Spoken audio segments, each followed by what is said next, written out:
Hello everyone. आज की इस वीडियो में मैं बात करने वाला हूँ क्लास मेथड्स के बारे में। तो पिछली बार हमने देखा था क्लास वेरिएबल्स, तो आज हम करने वाले हैं क्लास मेथड्स। सो क्या होते हैं class method? So class method वो होते हैं जो क्लास को एज अ आर्गूमेंट ले सकते हैं। बाय डिफ़ॉल्ट तो रेगुलर मेथड ऑब्जेक्ट को फर्स्ट आर्गूमेंट की तरह लेते हैं, लेकिन क्लास मेथड वो होते हैं जो क्लास को ही, मतलब ये जो CW है, क्लास को ही एज अ आर्गूमेंट ले सकते हैं। ठीक है, तो क्या बेनिफिट्स हैं क्लास मेथड के और क्यों यूज़ करना चाहिए, किस केस में यूज़ करना चाहिए, वो आज हम इस वीडियो में देखने वाले हैं। तो सबसे पहले एग्जांपल के लिए मैं इसको हटा देता हूँ, इसकी नीड नहीं है। ये सबको मैं हटा देता हूँ, इसकी कोई नीड नहीं है। और let's create new program, save as class3.py। ठीक है, इसके अंदर इसकी भी जरूरत नहीं है मेरे को है नंबर की, so no need of this one. Remove extra content, done. Okay, so I am going to create a class method. So class method create करने का स्पेशल सिंटेक्स है।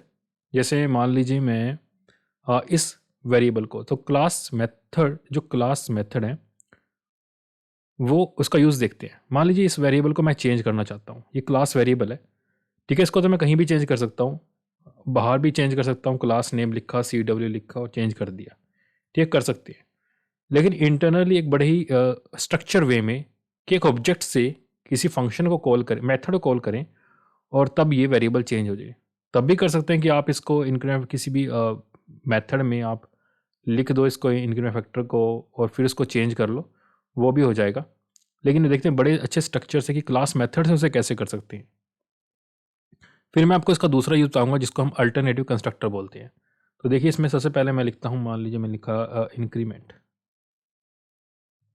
Increment change. ठीक है, ये मेरा हो गया, या मैं इसको शॉर्ट नेम ले लेता हूँ, INC चेंज। और अब ये बिल्कुल रेगुलर मेथड जैसा ही है, लेकिन अगर हम इसके ऊपर एक डेकोरेटर स्टैटिक मेथड लगा दें तो ये, सॉरी, डेकोरेटर लगा दें क्लास मेथड,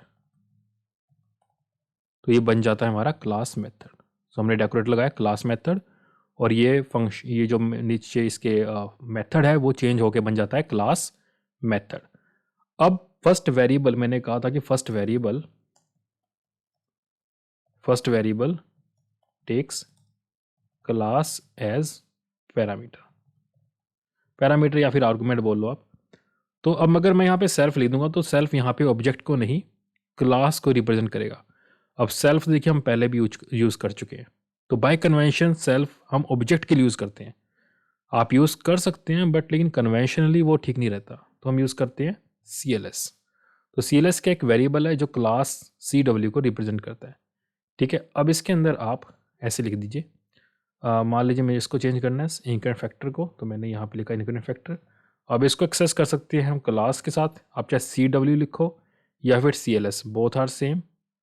और इंक्रीमेंट फैक्टर ये हो गया आपका क्लास वेरिएबल, तो इसकी वैल्यू मैं चेंज कर देता हूँ, मान लीजिए मैंने कर दिया 1.5। ठीक है, 1.5 मैंने यहाँ पे चेंज कर दिया। तो रिटर्न करने की कोई ज़रूरत नहीं है, जस्ट मैं एक वेरिएबल वैल्यू चेंज कर रहा हूँ। ठीक है, अब देखिए ये मैंने आर्गूमेंट, ये मैंने यहाँ पे दो ऑब्जेक्ट बना लिए।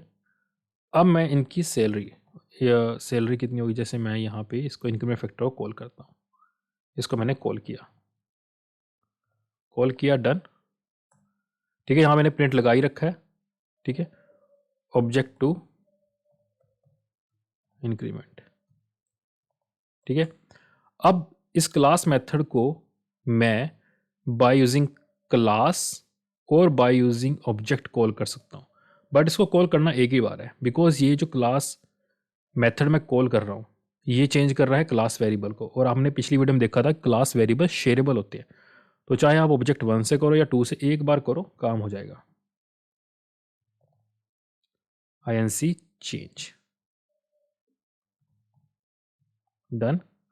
और उसके बाद आप इंक्रीमेंट करके देखो तो आपको क्या रिजल्ट मिलता है, चेक कर, डन। अब इसको रन करने के लिए कमांड प्रॉम्प्ट यूज़ करते हैं, G drive YouTube class, done, Python class 3। So something okay, ये मिस हो गया था। Yes, so I am getting hair. देखिए पहले 65 आ रहा था और उसके बाद यहाँ पे ये। एक काम करते हैं, मैं यहाँ पे चेंज के बाद एक प्रिंट स्टेटमेंट लगा देता हूँ so that you can get clear clear view. अब देखिए पहले क्या था 65, फिर उसके बाद ये। अब इंक्रीमेंट करने के बाद जबकि एक ने कॉल किया, दोनों के पे उसका इफेक्ट पड़ रहा है, तो 50% इंक्रीमेंट हो गया यहाँ पे। ठीक है, तो आप देख सकते हो ये क्लास मेथड का मैंने क्लास वेरिएबल को चेंज करने के लिए यूज़ किया है। इसका एक और यूज़ केस है, क्या? इसको हम अल्टरनेटिव कंस्ट्रक्टर ही बोलते हैं, अल्टरनेटिव कंस्ट्रक्टर। देखिए अगर आपको कोई काम ऐसा करना है जिसमें कंस्ट्रक्टर से पहले उसको रन करना हो, मतलब आप चाहते हो कि कंस्ट्रक्टर से पहले कोई मेथड कॉल हो जाए, तो वो हो नहीं सकता, क्योंकि देखिए कंस्ट्रक्टर क्या है, कंस्ट्रक्टर सबसे पहले कॉल होते हैं। वेरिएबल की कंस्ट्रक्टर सबसे पहले कॉल होते, जैसे हमने वेरिएबल बनाया, सॉरी ऑब्जेक्ट बनाया, जैसे ही ऑब्जेक्ट बनाते ही कंस्ट्रक्टर कॉल हो जाते हैं। अब किसी भी मेथड को कॉल करने के लिए ऑब्जेक्ट का होना जरूरी है, आप ही जानते हो। ठीक है, किसी भी मेथड को कॉल करने, मान लीजिए मुझे इंक्रीमेंट कॉल करना है, तो उसके लिए ऑब्जेक्ट बनाना पड़ेगा, राइट। अगर मुझे इसको कॉल करना है तो मुझे ऑब्जेक्ट बनाना पड़ेगा, और ऑब्जेक्ट बनते ही हमारा ये कॉल हो जाएगा।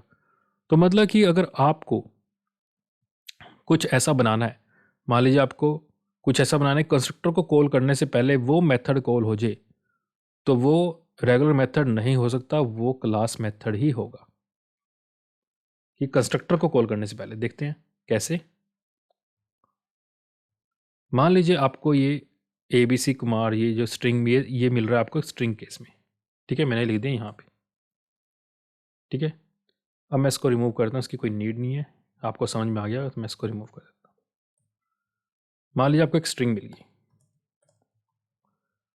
आपने स्ट्रिंग को ऐसे लिख लिया, इसको रिमूव कर देते हैं, इसको भी और इसको भी, इसको। ठीक है, ये स्ट्रिंग मिल गई, और एक str2 आपको मिल गई यहाँ पे, जो है ये this one.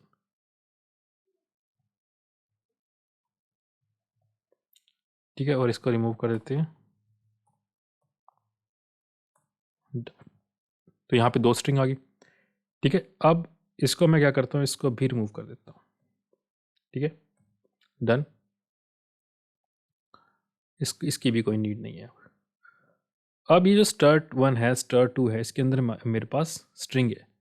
We know very well कि अगर इसको मुझे ब्रेक करना है तो मैं इसको स्प्लिट कर सकता हूँ, str1 डॉट स्प्लिट। स्प्लिट से मैंने लिखा, तो मुझे 3 वेरिएबल्स मिलेंगे इसके अंदर, A, B एंड C। तो ये होगी अनपैकिंग। तो अनपैकिंग में A क्या होगा, ABC, B क्या होगा, कुमार, और C क्या होगा, 50,000। डन। उसके बाद मैं क्या करता हूँ, मैंने बनाया ऑब्जेक्ट 1, बना लिया। उसके बाद ऑब्जेक्ट 1, जब हम ये CW लिखते थे, जो आपने पहले देखा CW लिखते थे हम ऐसे, राइट। उसके अंदर हम ट्रांसफ़र करते थे ABC।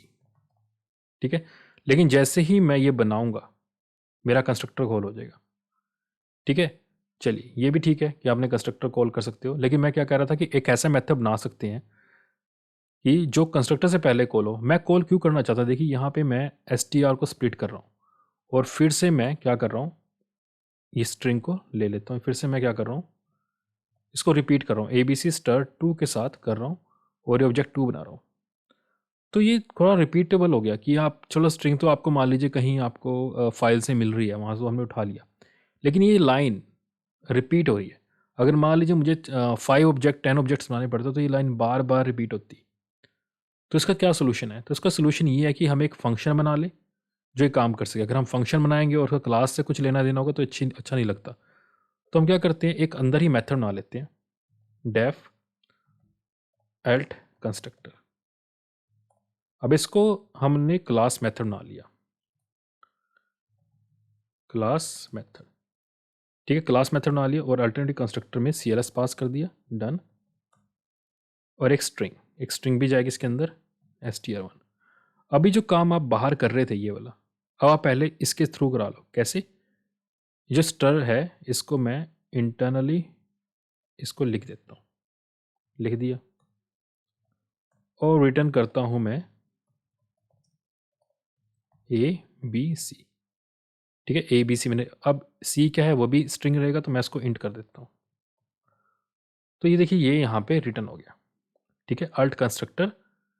अब आपको अल्ट कंस्ट्रक्टर को कैसे कॉल करना है, ठीक है, इसकी अब आपको ज़रूरत नहीं रहेगी। डन, इसकी ज़रूरत नहीं रहेगी। अब इस अल्ट कंस्ट्रक्टर को, हाँ, इसको CLS के साथ रिटर्न करना है। तो हमने CLS के साथ रिटर्न किया। CLS क्या है, क्लास। ये CLS क्या होगी, क्लास। ठीक है, अब देखिए इसको मैं थोड़ा कमेंट करता हूँ क्योंकि मैं एक नई लाइन लिखने वाला हूँ, आपको समझ में आ जाएगा। अब मैंने क्या लिखना है यहाँ पे, CW.ALT कंस्ट्रक्टर, बस उसके अंदर str1 पास कर दीजिए। ठीक है, और सिमिलरली यही स्टेटमेंट हमें यहाँ पे भी लिखनी है, और यहाँ पे str2। अब ध्यान से देखना, पहले से रन कर लेते हैं। ठीक है, और अगर मेरे पास ईमेल वाला मेथड मैं ले आता हूँ, ये ईमेल वाला मेथड है, ताकि सो दैट कि हम समझ में आ जाए कि हमारा प्रोग्राम रन कर रहा है। इंक्रीमेंट तो मैं नहीं कॉल करूँगा, ईयर कर देता हूँ। ठीक है, चलिए, तो यहाँ पे इसे रन करके देख लेते हैं। तो ये हमारे ऑब्जेक्ट क्रिएट हो गए, और ये वर्क कर रहे हैं कि नहीं कर रहे हैं, मैं ऑब्जेक्ट 1 से ईमेल कॉल करा लेता हूँ। ठीक है, यहाँ प्रिंट भी हो रहा है self email ID self full name यहाँ से मिल जाएगा। तो रन करते हैं क्लास 3 को, और फिर समझते हैं वर्किंग इसकी। हाँ, तो मुझे ईमेल आईडी यहाँ पे मिल गई। ठीक है, सिमिलरली आप ऑब्जेक्ट 2 से भी करा सकते हो। ऑब्जेक्ट 2 से कराया, और यहाँ पर आपको देखो दोनों की दोनों ईमेल मिल रही है। मतलब कि आपने ऑब्जेक्ट यहाँ पे देखिए कैसे बने हैं। सबसे पहले कंस्ट्रक्टर तो कॉल नहीं हुआ, सबसे पहले देखिए क्लास का नेम और एल्ट कंस्ट्रक्टर कॉल हुआ है। तो एल्ट कंस्ट्रक्टर के पास जब ये यहाँ पे CLS और str1 ये यहाँ पे ट्रांसफ़र होगी। ठीक है, तो इसने स्प्लिट किया, ABC 3 वेरिएबल्स बन गए। जब ये स्ट्रिंग यहाँ पास हुई तो यहाँ पे 3 वेरिएबल बन गए, ABC, और C को हमने इंटीजर में कन्वर्ट करके CLS कर दिया। CLS क्या है, यहाँ पे क्या आएगा आपके पास, यहाँ पर इसके बदले आपको क्या मिलेगा, आपको मिलेगा CLS क्या है, CW, और A क्या है, ABC, और C क्या है, कुमार, और ये 50,000, तो ये आपको इंटीजर वैल्यू मिल रही है। तो देखिए आपको वही चीज़ आपको मिल गई, ये चीज़ आपको मिल गई इसके बदले। तो जैसे ही ऑब्जेक्ट 1 बनेगा तब आपका कंस्ट्रक्टर कॉल होगा। तो पहले तो आपका क्या हुआ है, alternative constructor mean that's class method, वो कॉल हुआ है, फिर आपका ऑब्जेक्ट बनाए, तो ऑब्जेक्ट बनते ही आपका कंस्ट्रक्टर बन गया। कंस्ट्रक्टर बनने के बाद आपने ईमेल को कॉल कर लिया। तो ये होते हैं आपके ईमेल, ये होते हैं आपके अल्टरनेटिव कंस्ट्रक्टर। क्लास मेथड को आप अल्टरनेटिव कंस्ट्रक्टर भी बना सकते हो। तो आई होप आप you are getting the sense of this lecture. So bye bye everyone, bye bye, we will meet in the next video, bye bye.